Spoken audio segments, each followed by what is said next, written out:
मनन रसामृत को सब्सक्राइब करना और शेयर करना ना भूलें। शुक्रिया। बंधुओं, तो वीडियो में हमने श्रवण किया कि भगवान ने शरद पूर्णिमा की रात को देखकर ब्रज स्त्रियों के साथ रास करने का मन बनाया और सभी कुमारिका ब्रज स्त्रियों के मन को हरने वाली तान बजाकर वंशी नाद कर उन्हें वन में अपने पास बुला लिया। जब भगवान ने देखा कि सब गोपियाँ अपना अपना सारा काम छोड़कर पंचम पुरुषार्थ प्रेम को पाने के लिए भगवान के पास आ गई हैं, तो भगवान ने उनसे कहा, स्वागतम वो महाभागा प्रियम किम कुर्वाणी वहा प्रजस्या नामायम कश्चित भूतागमन कारणम। भगवान कहने लगे कि हे बड़ भागनियों, आप भले आई, मैं तुम्हारा क्या प्रिय करूं? व्रज में सब कुशल तो है, आने का कारण तो कहो। तो भगवान ने आई हुई गोपियों से पहले तो कहा कि आपका स्वागत है, फिर कहा कैसे आना हुआ, क्या मुझसे कोई काम है या व्रज पर कोई उत्पात आ गया है। इस तरह तरुणी स्त्रियों को रात को वन में आना ठीक नहीं। हिंसक पशु घूमते हैं और तुम्हारे भाई बंधु आदि तो ढूंढ रहे होंगे।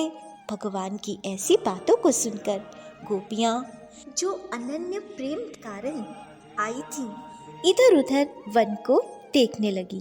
तब भगवान ने कहा कि यदि वन की शोभा देख ली हो तो अब लौट जाओ। व्रज स्त्रियाँ भगवान की ऐसी बातें सुनकर थोड़ा सहम गईं। उनका उत्साह जाता रहा, लेकिन फिर भगवान ने कह ही दिया, अथवा मद्भि स्नेह भद्वत्यो यंत्रितास्यः आगता हयुपपन्नः तत् प्रियन्ते मम जन्तवः। अथवा विशेष स्नेह से आपका अंतःकरण मेरे में आसक्त हो गया है, जिससे आप मेरे लिए यहाँ आई हो, तब तो योग्य ही है, क्योंकि प्राणी मात्र मुझसे प्रेम करते हैं।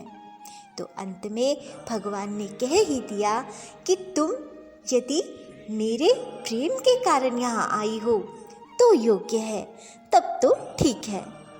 अब यहाँ भगवान देख रहे हैं कि सब गोपियाँ मेरे मन वाली ही है ना, कहीं कोई पुराना मन लाई होंगी तो लौट जाएंगी, क्योंकि यदि मेरे मन वाली गोपियाँ हैं तो उन्हें मैंने वश में किया है, वो नहीं जाएंगी, क्योंकि जो स्नेह के कारण प्रेम के कारण वश होकर खींचा चला आया है वो लौटकर नहीं जाएगा।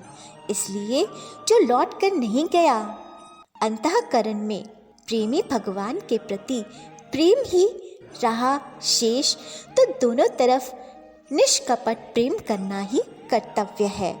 लेकिन आगे फिर भगवान ने कहा कि स्त्रियों का धर्म है कि अपने पति और बच्चों की सेवा करो, चाहे पति दुष्स्वभाव वाला हो, भाग्यहीन हो, मूर्ख हो, रोगी हो या निर्धन हो, जाति से बहिष्कृत हो, तो भी पत्नी को उसका त्याग नहीं करना चाहिए।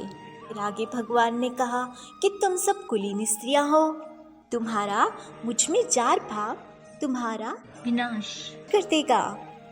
और फिर भगवान ने कहा, श्रवणाद दर्शनाद ध्यानान्मयी भावो अनुकीर्तनाद न तथा सन्निकर्षेण प्रतीयात ततो गृहान।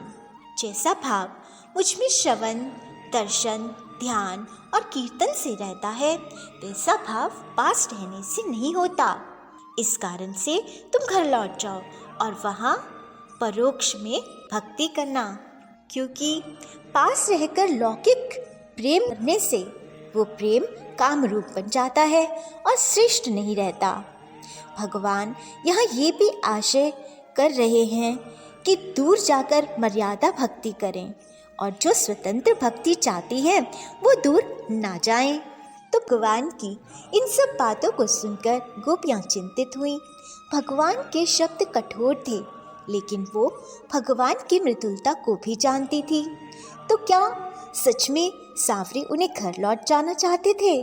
वो असमंजस में पड़ गईं, निर्णय ना ले सकीं सोचने लगी कि ये परीक्षा भी तो हो सकती है, लेकिन सांवरे की वाणी देववाणी भी है, शंका भी नहीं कर सकते। तो वो पहले तो बहुत चिंतित हुई और पैरों के अंगूठे से वृक्क को कुरेदने लगी और अश्रुपात करने लगी। मौन हो गई, सहम गई। उनका उत्साह शोक में बदल गया।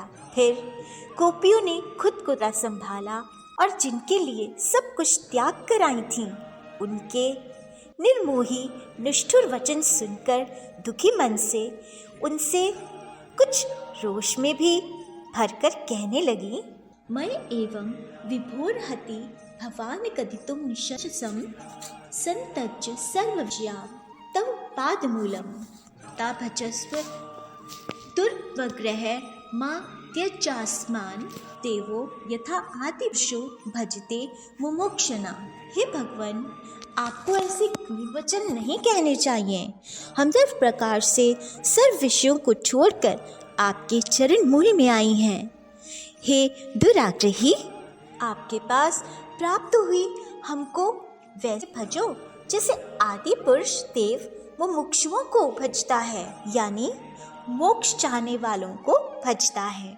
तो गोपियाँ कहने लगी, सांवरे, आपको ऐसे निष्ठुर, निर्मोही, कठोर वचन नहीं कहने चाहिए। हम सब विषयों को छोड़कर आपके पास, आपके चरण मूल में आई हैं। आप हमको छोड़ो मत। और ये पति पुत्र आदि की सेवा आप ही की एक सेवा में आ जाती है, क्योंकि आप ही सर्वात्मा ईश्वर हो। और ये जो धर्म का ज्ञान दे रहे हो ना, इससे हमारे उपदेशक गुरु भी हुए। उन दुख और पीड़ा देने वाले पुत्रादि का क्या लाभ। हे सांवरे, आप हम पर प्रसन्न हो जाओ, कहीं हमारी आशा टूट ना जाए। मत तोड़ो हमारी आशा को। जिस चित्त को आपने हरण कर लिया है, अब वो घर में नहीं लगता। हाथ और पैर घर का काम काज छोड़कर आपके पास ले आते हैं, और अब हमारी इंद्रियां आपके चरण कमलों को छोड़ना नहीं चाहती।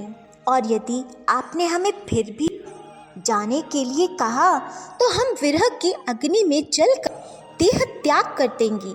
अब हम आपकी दासी हो चुकी हैं, हम घर वापस तो जाएंगी ही नहीं। अतः आप हमें दास्यता की अनुभूति कराइए। और तब गोपियों ने भगवान से कहा, तुम्हारी बंसी बजी जो मोहन, हमें तुम्हारे करीब लाई।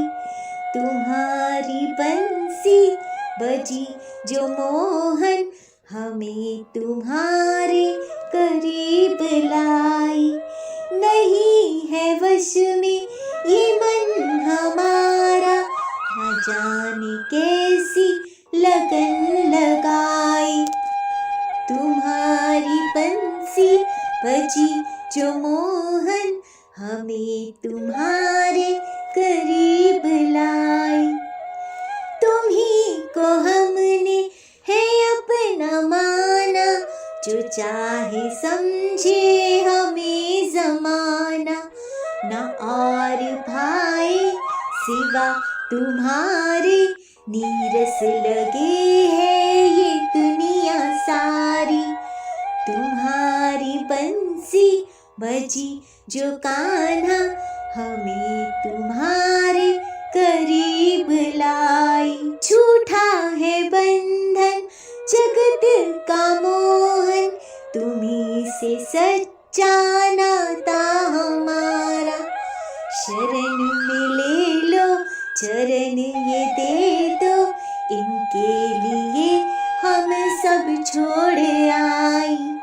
तुम्हारी बंसी बजी जो कान्हा, हमें तुम्हारे करीब लाई। तुम ही ज्ञान में, तुम ही ध्यान में, तुम ही प्राण धन मान हमारे। तुम ही से चलती है सांसें अपनी, तुम ही हो साजन सखा हमारे। तुम ही से चलती है सांसें अपनी, तुम ही हो साजन सखा हमारे। तुम्हारी बंसी बजी जो कान्हा, हमें तुम्हारे करीब लाई। नहीं है बस में ये मन हमारा, न जाने कैसी लगन लगाई। तुम्हारी बंसी बजी जो कान्हा, हमें तुम्हारे करीब लाई। हमें तुम्हारे करीब लाई। हमें तुम्हारे करीब लाई। तो इस प्रकार जब भगवान ने देख लिया कि ये सारी गोपियाँ तो मेरे मन वाली ही हैं, तो भगवान ने मुस्कुराकर उनके साथ रमन करना आरंभ किया। तो यहाँ ये सीखने को मिलता है कि कठोर और ठोकर, इन दो शब्दों का संसार और भक्ति में विशेष महत्व है। संसार में ठोकर संभल कर चलना सिखाती है।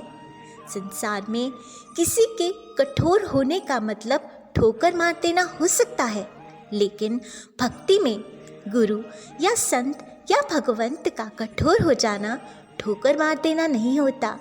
इसका प्रमाण है कि भगवान ने पहले गोपियों को कठोरता से वापस जाने को कहा, लेकिन उस कठोरता को सहन करके धैर्य रखकर गोपियों ने भगवान से विनम्र होकर प्रार्थना की और अपनी परीक्षा में सफल हुई। तो भक्ति के मार्ग में कठोरता को धैर्य से सहन करना ही संभलना है। तो आज भगवान और गोपियों के साथ हम भी रास क्रीड़ा में मग्न रहते हैं। आगे की कथा का श्रवण हम अगले वीडियो में करेंगे। तब तक भगवान से आप भी प्रार्थना करते रहिए। तुम्हारी बंसी बजी जो मोहन, हमारे करीब लाई। जय बिहारी जी की।